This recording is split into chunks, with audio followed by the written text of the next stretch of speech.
So this time we're going to black it out on Google Earth so you can't tell. We won't undisclosed location. What I'd like to see is less standard adventure paths, more experimental, at least one a year. And what I'd like to ask about is anything I can say about Kingmaker? Oh, hey. Boy, here's a couple things I can say about Kingmaker. It's set in the River Kingdoms, which is a part of our campaign setting with lots of little independent kingdoms. You will, during the course of it, the first adventure, you will become essentially the leaders of your own little area. And I remember Wes Schneider and James kind of laid it out for me a few weeks ago, and they drew this thing on the whiteboard where it was all like, okay, and just look at this awesome hex map we just did, and you can explore this hex and clear out your territory, and there'll be these NPCs here and there, and it's like almost going to have kind of a game within a game of sort of managing your territory. And it was such a cool whiteboard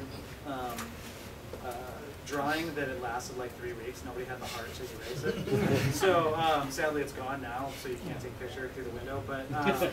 But so that's gonna have a lot of really cool stuff in it. And that outline's being written by somebody really famous. I don't know if we should say who, but I think that James Jacobs would probably have a lot more information to say about Kingmaker. But it's the adventure path I feel that's really the most exciting one that we've done so far, and that because it is a little bit different. You know, I mean, a lot of adventure paths going all the way back to Shackle City, back in Dungeon. You know, a lot of them follow kind of a. If you really boil it down to the basic element, it's like, you know, player characters come from nothing to fight a cosmic evil that wants to destroy the world. You know, and so.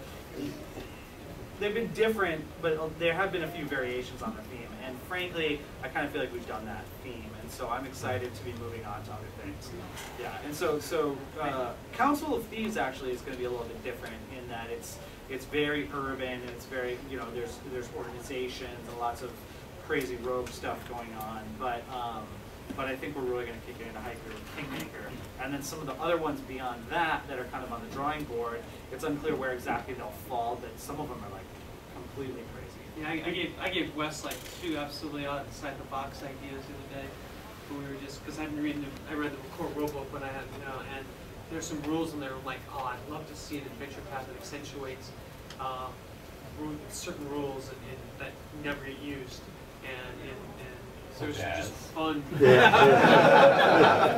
I'll give you one because he hasn't committed to anything. But this is one of the ideas I really liked was I was reading the aging rules, and I thought, wouldn't it be interesting to have an adventure path where, like, the first adventure you're like 15 years old, the second adventure you're like 28 years old, the third adventure you're like 40, and then you go all the way up into like the last adventure you're like 75, 80. And it's almost be like Avengers Assembled sort of thing, you know?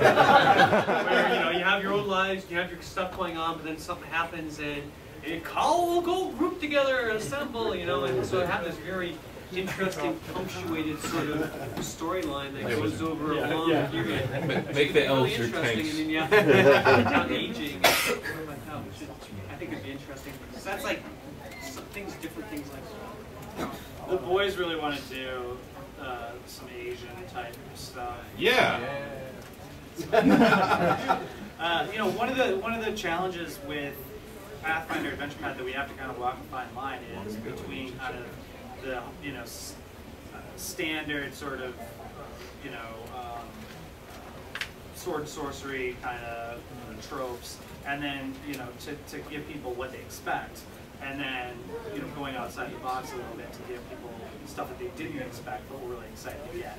And if you only do super experimental new things, there's some concern that people will sort of, that's not what a lot of people are looking for. And so we got to kind of balance it. And also, you know, so we had to start Pathfinder, you know, after we did Savage Tide.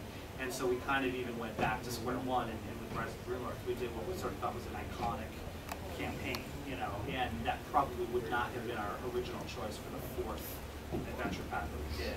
We felt like we had to do that for a launch of these products. And people seem to really like Resident Rumors, so apparently it worked. Can we spill? Can we spill? You and I agree about something. We can spill whatever. Like, can we get Sutter to spill the beans on a couple of the authors that he managed to snag for the River Kingdoms. Pathfinder Journal? Pathfinder Chronicles. Actually, I was thinking Pathfinder Chronicles book. Who's working on that, Sutter? And there's a couple of people that you managed to get. No. All right. Well, I can say. I'm working on it. I can say. Stevens. Pathfinder. I can say Elaine Cunningham is going to have a direct hand in that. But that's still, some of that stuff is still nebulous. We are talking to some big folks, but we don't have anything signed. So, but we do have, in terms of authors, big name authors coming up for the Pathfinder fiction in the Pathfinder's Journal, as well as like tomorrow we'll be talking a little bit more about Pathfinder fiction in terms of novels and what does that mean. But the Pathfinder fiction, we just finished Legacy of Fire with Elaine Cunningham, who did a really great thing. And then for the Council of Thieves, we've got a really amazing series from Dave Gross, who is a former editor of Amazing Stories, and kind of an old Paizo. And so he's doing a really fabulous Chilaxian journal that's essentially Sherlock Holmes with devils. And imagine if Dr. Watson was a tiefling, and you pretty much get that. And it's fabulous. It's by far and away my favorite Pathfinder fiction we've had yet. So I think people are really going to like that.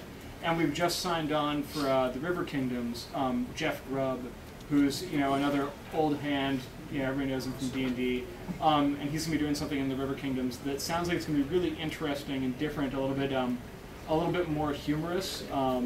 So I'm really excited about that, but that's still, we're in the planning stages with him, but it's really cool to be getting a lot of these big name, old school authors that, a lot of us remember from first getting into the game to now be playing in our world.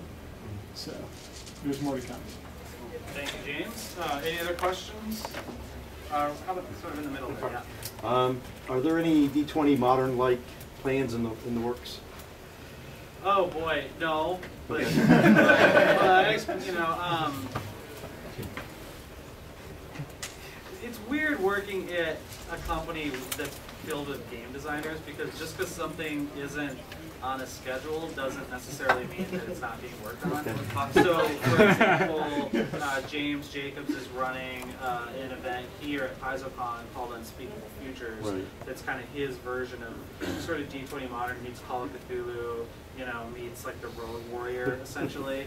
And so he's developing for his game, he's developing some of the rules that fit with that, and and starting with Pathfinder rules and going forward. So who knows? And that's what, when I say we're going to be watching the rule book sales and stuff really, really closely.